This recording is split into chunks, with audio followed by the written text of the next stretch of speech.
तो दोस्तों एक बार फिर से आप सबका अपने YouTube चैनल पर स्वागत है। तो दोस्तों जैसा कि आप सबको ज्ञात है कि इस समय आपकी बोर्ड परीक्षाएं चल रही हैं और आपका सोमवार मतलब 4 अप्रैल को साइंस का एग्ज़ाम है। तो उसी के संदर्भ में हम आपको कुछ बहुविकल्पीय और इम्पोर्टेंट प्रश्नों को आज की वीडियो में कराएंगे जो आपके एग्ज़ाम के लिए बहुत ही इम्पोर्टेंट हैं। तो वीडियो को अंत तक ज़रूर देखें। तो वीडियो का प्रश्न नंबर 1 है, लिखा है एक इलेक्ट्रॉन पर आवेश होता है। तो आपको यहाँ पे बताना है इन 4 दिए गए विकल्पों में से कौन सा विकल्प सही है। जो प्रश्न है वो है एक इलेक्ट्रॉन पर आवेश होता है। तो एक इलेक्ट्रॉन पर जो तुम्हारा आवेश होता है वो होता है -1.6 गुणित 10 की पावर -19 कूलाम। तो इसका ऑप्शन नंबर बी जो होगा तुम्हारा राइट आंसर हो जाएगा। तो इसी के क्रम में हमारा प्रश्न नंबर 2 है, वैद्युत आवेश का मात्रक है। तो वैद्युत आवेश का मात्रक हमारा होता है कूलाम, जो ऑप्शन नंबर बी में लिखा है कूलाम। तो इस प्रकार के प्रश्न आपके बोर्ड एग्जाम में आएंगे, तो आप लोग इन प्रश्नों को ज़रूर तैयार करें। अगला प्रश्न है प्रश्न नंबर 3, एक प्रोटॉन पर वैद्युत आवेश की मात्रा होती है। तो एक प्रोटॉन पर जो वैद्युत आवेश का मान होता है वो होता है 1.6 गुणित 10 की पावर -19, जो आपको दिख रहा होगा ऑप्शन नंबर डी में। तो इसका ऑप्शन नंबर डी जो है वो राइट आंसर हो जाएगा। तो इस प्रकार आप लोगों ने अभी तक 3 प्रश्न पढ़े। ये तीनों प्रश्न आपके बोर्ड एग्जाम में पिछले कई वर्षों में पूछे गए प्रश्न हैं। तो अगला प्रश्न है प्रश्न नंबर 4, एम्पियर सेकंड किसका मात्रक है। तो आप लोगों ने सूत्र पढ़ा होगा Q बराबर IT। I होती है धारा, धारा का मात्रक एम्पियर, T होता है समय, समय का मात्रक सेकंड। ठीक। तो अगला प्रश्न है प्रश्न नंबर 5, किसी चालक में वैद्युत धारा का प्रवाह होता है। तो कोई भी आपका एक चालक तार है तो उसमें जो वैद्युत धारा का प्रवाह होता है वो मुक्त इलेक्ट्रॉनों के द्वारा होता है। तो ऑप्शन नंबर ए में लिखा है मुक्त इलेक्ट्रॉनों द्वारा। तो इसका ऑप्शन नंबर ए हो जाएगा आपका राइट उत्तर। इसी प्रकार अगला प्रश्न है प्रश्न नंबर 6, वैद्युत धारा का SI मात्रक है। तो वैद्युत धारा का SI मात्रक होता है एम्पियर, जो ऑप्शन नंबर बी में लिखा है एम्पियर। अगला प्रश्न है धारा के परिमाण का मात्रक है, मतलब जो तुम्हारी धारा होती है उसका मात्रक क्या होता है। तो आपका जो प्रश्न नंबर 6 है और प्रश्न नंबर 7 है, ये दोनों प्रश्न का उत्तर जो होगा वो होगा एम्पियर ही, लेकिन जो प्रश्न पूछने का तरीका है वो दोनों में अलग अलग है। प्रश्न 6 में पूछा है धारा का SI मात्रक, तो भी एम्पियर होता है। धारा के परिमाण का मात्रक, तो भी उसका मात्रक होता है हमेशा एम्पियर। तो ये दोनों प्रश्न तुम्हारे अलग अलग तरीके से पूछे गए हैं और जो दोनों का मात्रक होता है वो सेम होता है एम्पियर ही। अगला प्रश्न है 1.0 गुणित 10 की, यानी कि 1.0 गुणित, यानी कि यहाँ पे मान आपको बताना है इसका, माइक्रो एम्पियर लिखा है। तो माइक्रो का मतलब होता है 10 की पावर -6। तो जिस विकल्प में लिखा होगा 10 की पावर -6 वही विकल्प इसका हो जाएगा राइट आंसर। तो विकल्प नंबर सी में देखो लिखा है 10 की पावर -6 एम्पियर, क्योंकि माइक्रो का मतलब होता है 10 की पावर -6 एम्पियर। तो इसका विकल्प नंबर सी हो जाएगा राइट आंसर। इसी के क्रम में अगला क्वेश्चन देखते हैं। एक इम्पोर्टेंट क्वेश्चन हमारा है जो कई वर्षों में पूछा भी गया है। प्रश्न है उत्परिवर्तन किसे कहते हैं, उत्परिवर्तनवाद किस वैज्ञानिक ने प्रस्तुत किया। प्रश्न है आपका उत्परिवर्तन किसे कहते हैं और इसे तुम्हारा उत्परिवर्तनवाद है, इसे किस वैज्ञानिक ने प्रस्तुत किया। ये प्रश्न तुम्हारा 2011, 2013 और 2015 में आया है। अथवा प्रश्न है उत्परिवर्तनवाद पर टिप्पणी लिखिए। तो वैसे हमने आपको 40 इम्पोर्टेंट प्रश्नों की एक सीरीज बताई थी, उसमें हमने आपको इस प्रश्न को बताया था।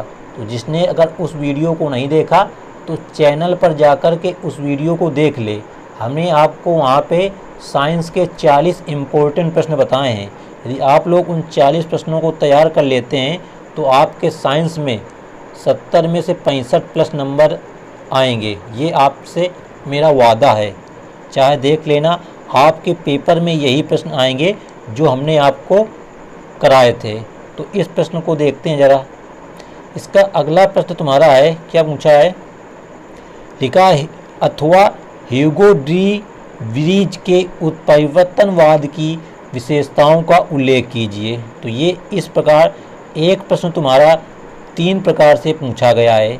तो देखो इसका सिद्धांत क्या है। तो लिखा है उत्परिवर्तनवाद का सिद्धांत ह्यूगो डी व्रीज ने सन 1901 में दिया था। तो यहाँ पे जो वैज्ञानिक का नाम है वह ह्यूगो डी व्रीज, सन कितना है 1901 में दिया। इस सिद्धांत के अनुसार, अब इसकी परिभाषा है, किसी जाति के पादपों में अचानक जो विभिन्नताएं उत्पन्न हो जाती हैं उन्हें उत्परिवर्तन कहते हैं। मतलब कोई तुम्हारी स्पीसीज है, जाति, उसके पादपों में अचानक कोई विभिन्नताएं मतलब विशेषताएं उत्पन्न हो जाएं तो उसे ही हम कहते हैं उत्परिवर्तन कहते हैं। जीवों में अकस्मात मतलब अचानक वे उत्परिवर्तन नई जाति का सृजन करते हैं। कोई भी जीव है उसमें अचानक से कोई परिवर्तन हो जाए तो क्या होता है, उस जाति का जो है नई जाति का एक सृजन मतलब नई जाति का निर्माण हो जाता है। नीचे बताया गया है उत्परिवर्तनवाद की मुख्य विशेषताएं निम्न हैं। तो यहाँ पर आपको उत्परिवर्तनवाद की 5 विशेषताएं बताई गई हैं। तो एक एक करके इनको भी हम देखेंगे।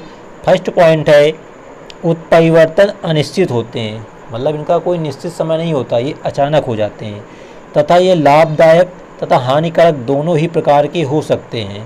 जो तुम्हारा परिवर्तन हो रहा है, मान लो किसी जात में परिवर्तन हुआ तो उसमें जाति जो है अगली आने वाली पीढ़ी अच्छी भी हो सकती है तो वो लाभदायक है, अगर वो खराब हो जाए तो क्या होगा, हानिकारक हो जाएगा। सेकंड पॉइंट है उत्परिवर्तन द्वारा जीन अथवा गुणसूत्रों की संरचना में परिवर्तन हो जाता है। जो उत्परिवर्तन होता है उसके द्वारा तुम्हारे जो जीन होते हैं, जो गुणसूत्र होते हैं, उनकी जो संरचना होती है, स्ट्रक्चर, उसमें आपका डिफरेंट आ जाता है।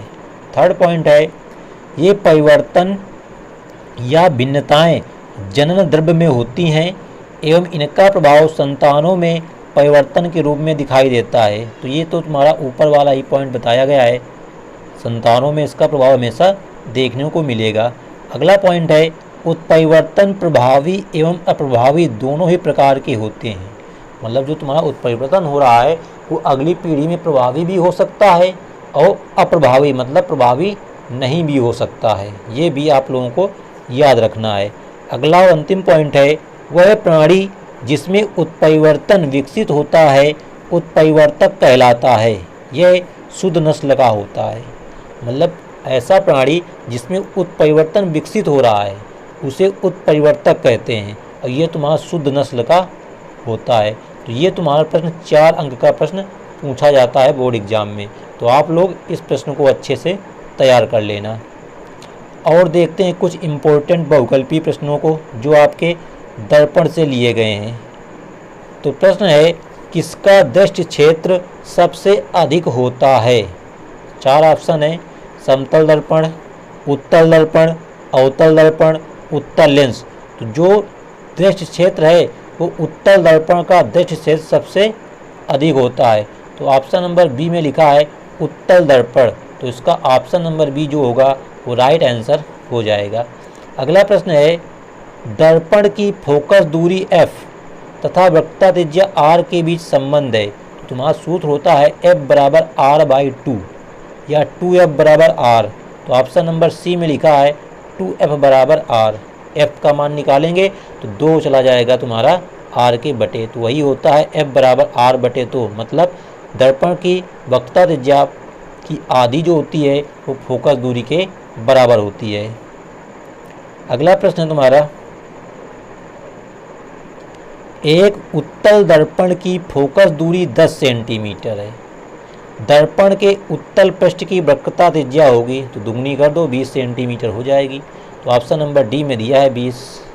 हमेशा आपको फोकस दूरी ज्ञात हो, पूछे वक्रता त्रिज्या, 2 का गुणा कर दो। मान लो वक्रता त्रिज्या दिया होता, अब पूछ लेता फोकस दूरी, तो 2 का भाग कर देना। ये होते हैं तुम्हारे छोटे छोटे प्रश्न जो एक एक नंबर के आपके बोर्ड एग्जाम में पूछे जाते हैं। अगला प्रश्न है, एक उत्तल दर्पण की फोकस दूरी 20 सेंटीमीटर है, तो इसकी वक्रता त्रिज्या, तो यहाँ पर भी 20 दूनी 40 हो जाएगी। ऑप्शन नंबर डी हो जाएगा। लिखा बहुकल्पीय प्रश्न 6 देखें, तो 6 देखना क्या है, आपको सूत्र याद होना चाहिए कि 2 गुणित फोकस दूरी होती है वक्रता त्रिज्या के, तो फोकस दूरी 20 है, 20 दूनी 40 हो जाएगा आंसर। अगला प्रश्न है तुम्हारा प्रश्न नंबर 8। लिखा है किसी अवतल दर्पण की फोकस दूरी 15 सेंटीमीटर है। फोकस दूरी कितनी है? 15, तो वक्रता त्रिज्या कितनी हो जाएगी? 15 दूनी 30, तो इसका भी ऑप्शन नंबर बी हो जाएगा राइट। 9 नंबर प्रश्न है, एक अवतल दर्पण की वक्रता त्रिज्या 20 सेंटीमीटर। अब यहाँ पे वक्रता त्रिज्या दे दिया है, तो फोकस दूरी आधी हो जाएगी। अब देखो यहाँ पे अवतल दर्पण बोला है, तो यहाँ चिन्ह के साथ में भी ऑप्शन दिए हैं, तो आपको चिन्ह के साथ में इसका मान रखना है। तो वक्रता त्रिज्या 20, अवतल दर्पण में हमेशा होता है माइनस का मान, तो इसका माइनस का 10, ऑप्शन नंबर बी होगा इसका राइट आंसर, ना कि ऑप्शन नंबर डी होगा। क्योंकि अवतल दर्पण की वक्रता त्रिज्या और फोकस दूरी दोनों में ही ऋण चिन्ह लगाया जाता है, इसलिए यहाँ पे ऑप्शन नंबर 20 का राइट आंसर होगा। अंतिम प्रश्न है आज की वीडियो का, एक अवतल दर्पण की वक्रता त्रिज्या 12 सेंटीमीटर है। देखो यहाँ पर भी वक्रता त्रिज्या बोल दिया, किसकी? अवतल दर्पण की, तो फोकस दूरी कितनी हो जाएगी? माइनस की 6 सेंटीमीटर, जो ऑप्शन नंबर डी में दिया है 6 सेंटीमीटर। तो ये थी आज की एक छोटी सी वीडियो, जिसमें हमने आपको कुछ इम्पोर्टेंट बहुकल्पीय प्रश्नों को कराया और एक 4 नंबर का लघु उत्तरीय प्रश्न भी कराया, जो आपके बोर्ड एग्ज़ाम 2022 के लिए इम्पोर्टेंट है।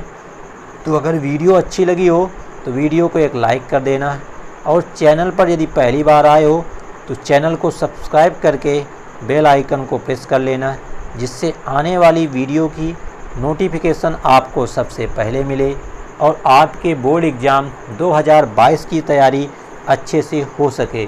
तो मिलते हैं हम नेक्स्ट वीडियो में, जब तक के लिए जय हिंद, जय भारत।